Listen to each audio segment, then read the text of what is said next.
Theory of impersonality. In the first section of Tradition and the Individual Talent, Eliot discusses the relation between the poet and the past.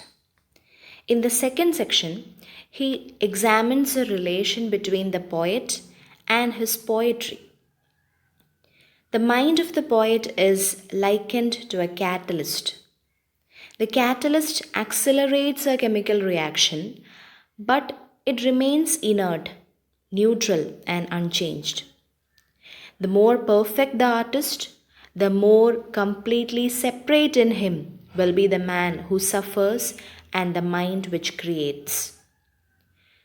The elements which enter into the mind are of two kinds: emotions and feelings. The effect of a work of art on one who enjoys it is exclusively an art experience. The emotion in a poem is not the poet's emotion, it is art emotion. The mind of the poet is a receptacle for seizing and storing up numberless feelings, phrases, and images. They remain there till all the particles which can unite to form a new compound are present together. It is not the greatness or intensity of the components, but the intensity of the artistic process, the pressure under which the fusion takes place that counts. The poet has no personality to express but a medium, which is only a medium and not a personality. It is in this context that Eliot finds fault with Wordsworth's theory of emotions recollected in Tranquility. Nor is it a spontaneous overflow of powerful feelings, according to him. Poetry is not a turning loose of emotions, but an escape from emotion. It is not an expression of personality, but an escape from personality. So, here ends our class on tradition and the individual talent. Hope you have enjoyed the classes.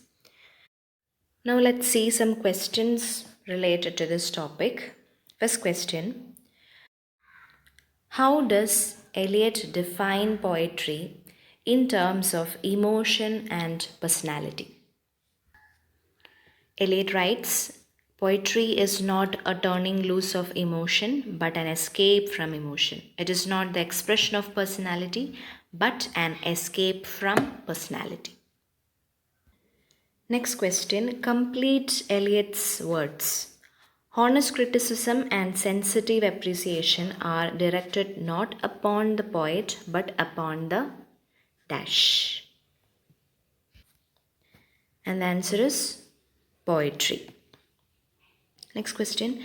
According to Eliot, the progress of an artist is a continual self-sacrifice. The progress of an artist is a continual self-sacrifice, a continual extinction of personality. Next, Eliot observes that poetry is an escape from emotion and personality.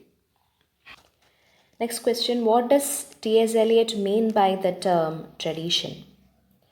Tradition means a historical sense which involves a perception of the pastness of the past literature as well as its presence.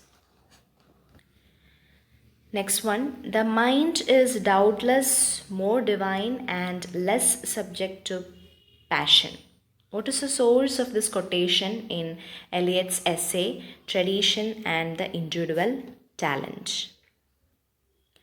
Aristotle's De Anima, on the soul.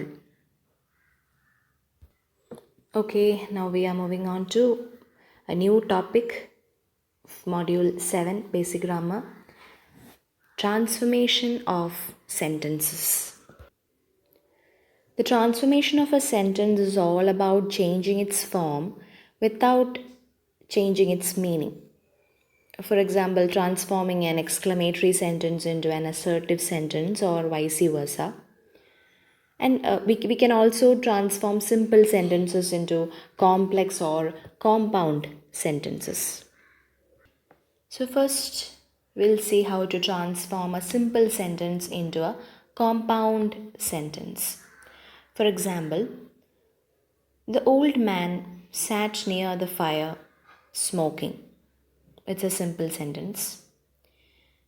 How we can change it to a compound sentence is that the old man sat near the fire and smoked.